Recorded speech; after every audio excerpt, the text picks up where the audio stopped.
En una ocasión, Julio César fue capturado por un grupo de piratas, quienes iban a pedir un rescate por él de 20 talentos de plata, lo que ahorita es muchísimo dinero. Julio César les dijo: pueden pedir por mí 50 talentos de plata, porque es lo que yo valgo. Los piratas pidieron efectivamente ese dinero, les entregaron el rescate, entregaron a Julio César y después de desembarcar inmediatamente Julio César se decidió a perseguirlos. Los persiguió, los atrapó, los degolló y los crucificó, porque nadie se metía con Julio César. Y hoy te vamos a hablar un poco de él basándonos en el libro de Michael Ranke, Los generales más brillantes de la historia. Comenzamos. El nombre de Julio César, concretamente la idea del César, ha trascendido la historia.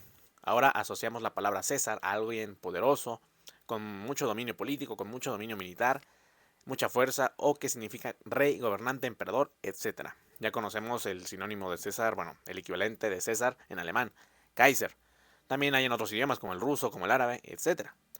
La palabra de César se ha convertido muy poderosa, todo gracias a Julio César, quien viene de una familia patricia romana de la cual no se sabe tanto, solo que eran descendientes de Eneas, quien a su vez era descendiente de Venus, se decía que era descendiente de Venus. Su padre gobernaba la provincia de Asia, de Julio César, y a los 16 años él se hace cabeza de familia. Su tía se casa con un importante político llamado Cayo Mario y le otorga una posición especial, una posición importante como sacerdote supremo de Venus, en la cual Julio César practica sus maniobras políticas y su oratoria. Hay algún Tiene algunas complicaciones con Sila, Julio César, tiene que huir a Roma y es a partir de ahí que va a comenzar su carrera política como sacerdote supremo de Roma. Y a partir de aquí, Julio César va a cambiar la historia de Roma para pasarla de la república a un imperio. Y en la siguiente parte del video te cuento cómo se desenvolvió su carrera militar. Julio César estaba en Hispania, era cuestor de Hispania, y él había suprimido algunas rebeliones de tribus locales, lo que le había valido algo de fama entre los romanos. Y cuando llega a Roma forma el famoso triunvirato, que estaba compuesto por él, Julio César, por Pompeyo y por Craso. Pompeyo se había hecho bastante famoso por suprimir a los piratas que rondaban por el Mediterráneo. Y Craso es básicamente quien repele toda la rebelión de los esclavos de Espartaco. Con lo cual, pues bueno, era un triángulo político bastante importante. A través del dinero, a través de influencias, ellos intentaban controlar una alianza no escrita, una alianza no formal, controlar todo el poderío y toda la matufia militar que había en Roma. Pero Julio César un día se cuenta, él con 30 años, estaba en Hispania y vio la estatua de Alejandro Magno. Se arrodilló ante él y lloró, porque comprendió que no podía hacer una carrera militar tan prolífera como él, ya que a los 30 años Alejandro Magno prácticamente había conquistado todo el mundo occidental. Y es así como Julio César decide empezar una de las campañas militares más exitosas en la historia de Roma y lo que le valió el título del máximo supremo emperador de todos, la campaña en Galia. Y en la siguiente parte del video te cuento cómo se fue desenvolviendo dicha campaña. La campaña militar de Julio César en Galia empezó en el año 58 a.C. Venció a distintas tribus, como por ejemplo a los helvéticos, a los suevos, a la Galia bélgica, a los nervios y a los vénetos. Destaca especialmente la campaña en contra de la Galia bélgica. En esa zona había muchísimas tribus las cuales se aliaron, logrando formar un ejército de 288.000 hombres, perdón. Y lo que hizo Julio César para vencerlos fue no atacar directamente, no atacar de frente, sino que mediante varias escaramuzas intentar aislar a unas tribus de otras, ¿no? Se jacta, bueno, se hace presente la famosa frase de divide y vencerás. Y a partir de ahí, mientras las iba conquistando cada posición y los iba separando, los fue subyugando rápidamente. También destaca lo que pasó con los vénetos, quienes habían recibido unos mensajeros romanos y ellos los aprendieron, perdón, y los secuestraron, intentando usarlos como moneda de cambio. A Julio César esto no le pareció y destrozó toda su defensa y decapitó a los responsables, porque no debían de meterse así con el Imperio Romano. Con lo cual, eso demostraba el poderío de Julio César, que sabía ser severo cuando la situación lo ameritaba y así intimidaba a otras tribus. Algo más importante de la campaña en la Galia es que además de que Julio César fue venciendo batallas, fue ganando y que nunca perdió ninguna, es que la última batalla que gana es cuando le vence a Vercingétorix en la batalla de Alesia, convirtiéndose así Julio César en el líder militar y político más fuerte y más poderoso de Roma y probablemente de toda la historia.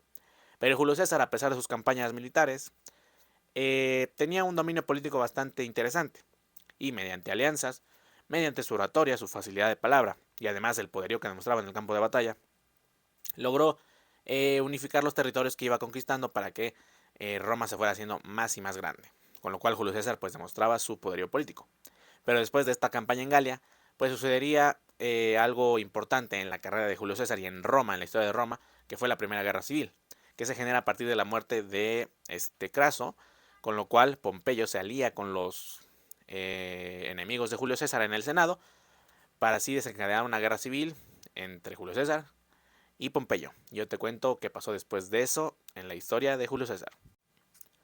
Al morir Craso, Pompeyo salió con los enemigos de Julio César para intentar derrocarlo y para intentar pues básicamente matarlo y que no extendiera la idea de ser un dictador sobre Roma y que no acabara con la república.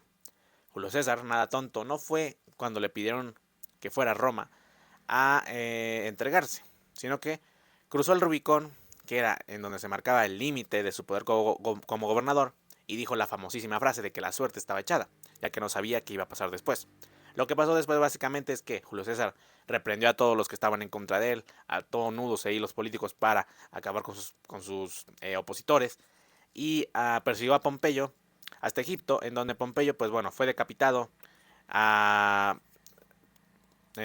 por órdenes de Ptolomeo XII, quien le entregó la cabeza a Julio César. A Julio César esto no le pareció bastante bien, ya que habían decapitado a traición a un excelente militar y a un excelente político romano y castigó a los responsables.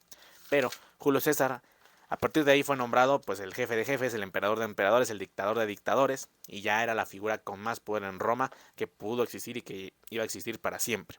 Fue nombrado censor y pater patrae de por vida, pero Julio César seguía manteniendo enemigos políticos porque perdón, algunos otros, había mucha cosa tras bambalinas, digamos, muchas conspiraciones en su contra, y eventualmente, si no acabó con sus enemigos totalmente, estos lo iban a traicionar. Y la traición le vino de alguien que él consideraba su confesor, su confidente, e incluso un amigo, de Bruto. ¿Qué pasó básicamente en la muerte de Julio César? Ya cuando él era pues el rey de reyes, el jefe de jefes, Bruto le dijo que los senadores querían discutir acerca de regresar el poder al Senado.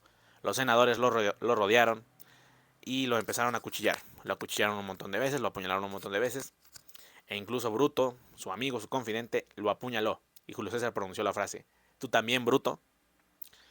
Porque él estaba sorprendido de lo que le estaba pasando. Julio César murió a pies de la estatua de su enemigo Pompeyo, con un charco de sangre en el piso, dejando un legado de un imperio que duraría 4 siglos más y que se extendería durante otros 14 hasta convertirse cuando todavía era el imperio bizantino. El legado de Julio César fue increíble en materia política y en materia militar, ya que nunca perdió una batalla y sus alianzas políticas lograron conformar un imperio que duró muchísimos años. Tal fue el impacto de Julio César que el propio Jesucristo lo menciona en uno de los pasajes de la Biblia más conocidos de toda la historia, cuando le preguntan los judíos si había que pagar impuestos al pueblo, a Roma, siendo que era un enemigo común de la tribu israelita.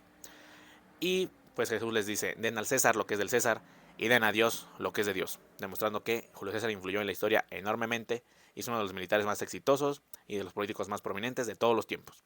Yo fui Mundo, espero que les haya gustado este video. Síganme para más contenido, denle like, compártanlo. Va a haber más videos esta semana, otro de los Simpsons, otro de Michael Jordan y shorts todos los días. Hasta luego.